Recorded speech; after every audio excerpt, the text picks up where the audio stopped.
Hi, this is Bruce Bishop for Chronicle T. We're back here once again with Tim Alcorn from AM 930 WEOL. Tim, we're not inside. We are not. And one of the things that I always loved about Lorain County Community College when I was a student way back when, and then all of the return trips that I have made since then, Bruce, this is a gorgeous campus. It is absolutely beautiful, especially in the fall when all the leaves around LCC start to turn.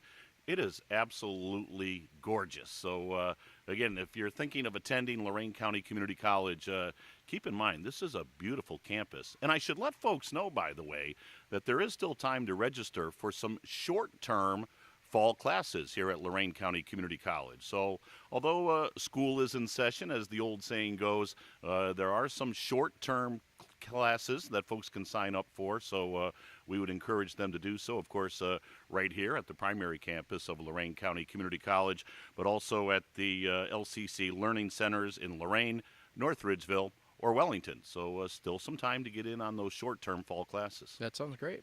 Hey, let's start talking some football today. We have a lot to cover. We do have a lot to cover. So we had a couple big games last week. Let's get to – I want to talk about Elyria and Lorain right away. Okay, well, we'll start with the fact that for the third straight week, Lorain County went 8-8.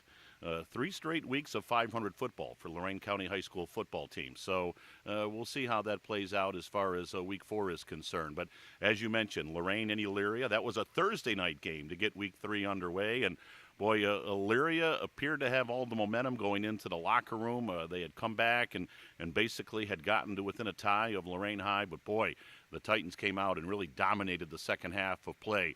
They got a tremendous performance from our Lorain County Community College player of the game in that contest. Mikey Harrell had a huge 78-yard touchdown run for Lorain High. Their defense just played great football in the second half. So Titans now on a roll. They're 2-1. They have Garfield Heights this Friday night. So their great coach, Dave McFarland, appears to have that team headed in the right direction. I'm hearing some different names this year. We're not kind of repeating the same names over and over again. No, they're at that point now in Lorain where they're reloading rather than rebuilding. They lost some great talent, but, boy, some great players coming back. I mentioned Mikey Harrell. Tyshawn Lighty had a 70-yard catch for a touchdown on Thursday night. That kid is like lightning in a bottle. He is remarkably fast. So, yeah, Tyshawn Lighty, Mikey Harrell, Zion Cross, the Dower brothers, Davion and Dalen. Lorain has some great talent. So 2-1.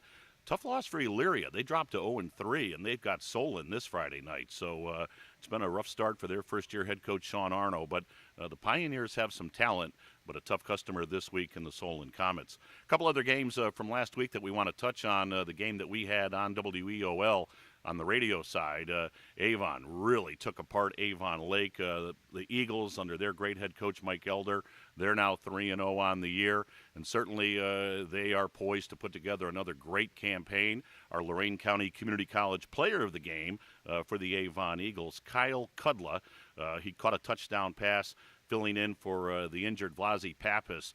And by the way, we wish the best to Vlasi. He had a catch in week 2 against Olmsted Falls, week 2 against the Bulldogs, that actually showed up on ESPN Sports Center. He reached up high in the air and caught it with one hand. Unfortunately, Vlasi is now out for the season with a knee injury. But, boy, Kyle Kudla came in, did a great job, not only on the offensive side filling in for Vlasi, but on the defensive side leading the team in tackles. So big win for Avon last Friday night. Firelands got another win. They're now 3-0. They beat their crosstown rival, the Vermilion Sailors, or across the border, I should say, the Vermilion Sailors. So a big win for them.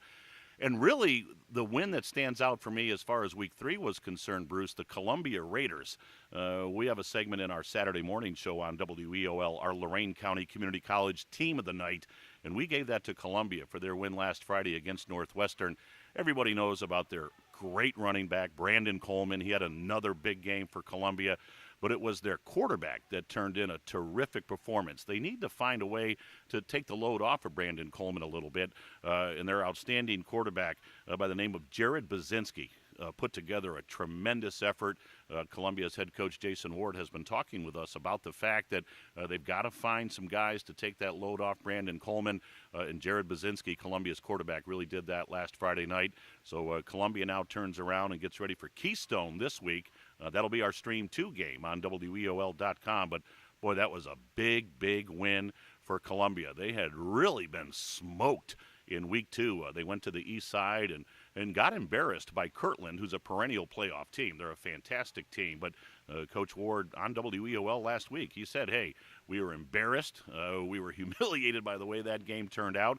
We need a bounce-back game against Northwestern, and they got that. So a nice job by the Columbia Raiders.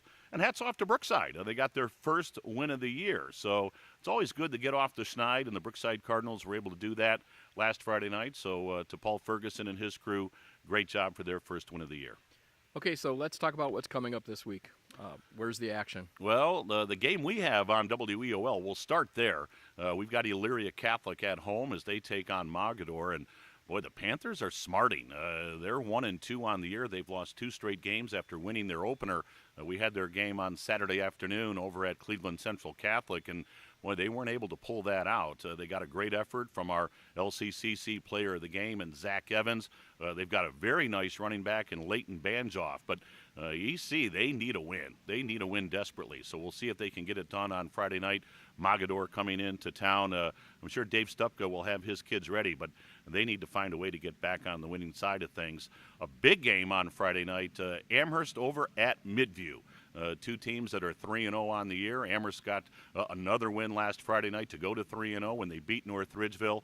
They got another huge performance from their great running back, Kennedy Scaglioso. Don't you love that name? Kennedy Scaglioso. 224 yards on the ground. He is a machine. But we're going to find out if Amherst is the real deal this Friday night. They take on a Midview team. We all know about the program that DJ Shaw has been able to establish over at Midview. They've got a great running back in their own right in Connor Wolf. So Amherst, they're going to run into a tough customer on Friday night. You know, I mentioned last week on WEOL, Bruce, when a team is building a program, you have to win a game that nobody thinks you're going to win, that nobody gives you a shot at. Now, I'm not saying it's going to happen this week for Amherst, but sooner or later, to get to that next level, you've got to win a game that everybody goes, wow, they beat that team. Right. And that's when you know you're on your way. So does it happen this week for Amherst? We'll find out, but that should be a very good ball game with 2 3-0 teams going at it over at Midview. And a quick plug, by the way, it's Midview's Hall of Fame weekend. I'm a member of the Midview Athletic Hall of Fame board. Of course you are. So I got to get that plug in. They'll have all the Hall of Fame inductees at the game on Friday night, and then I'm honored to serve as the MC for the Mayhoff banquet on Saturday night. Looking forward to that. Beautiful. Hey, real quick before we get into the world-famous thinking cap section, how much longer before we're at the tipping point for some of these teams who are either getting their wins or not getting their wins? Is that this week? Are we at the tipping point? We're close. Yeah, we're pretty close. This week will be week 4, so hard to believe when we sit here at Lorain County Community College next week. We're talking about the halfway point of the season. And you're starting to see the cream rise to the top, per se. You've got Avon 3-0. You've got Midview 3-0. You've got Lorain High now having won 2 straight at 2-1. So you're seeing some teams that people thought before the season were going to put together special campaigns, and that is happening. I talked about Amherst 3-0. We'll find out what they're really all about this week when they take on Midview. Boy, Fireland surprising some people at 3-0. So, yeah, now is the time. The good things for teams that have struggled is that most conferences start play this week. Patriot Athletic Conference, Sandusky Bay Conference. So that's a good thing. We'll see some conference games, and that gives teams something to shoot for, kind of that fresh start, per se. Sounds good. Tim, I'm noticing the sunshine has begun to hit your beautiful ageless skin. I think we need to get that thinking cap on right now. Oh, boy. It's time. The world-famous thinking cap World-famous segment. Often, I love it. Often imitated, never duplicated. It's what makes this so special, isn't it? It's absolutely right. Here's your question for the week. All right. So we have 3 teams at 3 weeks. 3 weeks, 8-8. Who comes off the bubble, or are we going to stay right where we're at? So we've had 3 straight weeks of Lorain County teams going 8-8. Correct. So in week 4, will Lorain County be above 8-8? Will Lorain County be below 8-8? Or are we staying even? Well, we'll have to check out that CT picket line on Friday morning, won't we? But I'm gonna say this. I think Lorain County, for the 4th straight week, will go 8-8. No kidding. That's my prediction. Now, we've got some county teams that are playing each other this week, but I think Lorain County, for the 4th straight week this year, goes 8-8. Now, you'll have to look at the Chronicle Telegram picket line this Friday morning to see how I come up with 8-8, but I think 8-8 for the 4th straight week for Lorain County. Okay. That's what I'm going with. All right. Until the scores come in on Friday night. Beautiful. Right. Then we can update the video. Don't worry about it. All right, Tim. We are running a little long today because we've been chatting it up. So for another week, we're wrapping things up and looking forward to seeing how everything shakes out. And we'll find out if you're right or wrong because we will do a replay next week on the 8-8. All right, we'll see how it plays out. Again, a huge thank you to Lorain County Community College, Steve Sefcek, and everybody here at LCC. Keep in mind, still some time to register for those short-term fall classes right here at Lorain County Community College. Thanks, All right, Bruce. Tim. Hey, I kind of like it out here. I love it. Well, Beautiful campus. A couple more weeks. It's going to start getting cold pretty soon, so maybe we'll come back out again. Sounds good to me. Thanks. Take care. Thanks, Tim.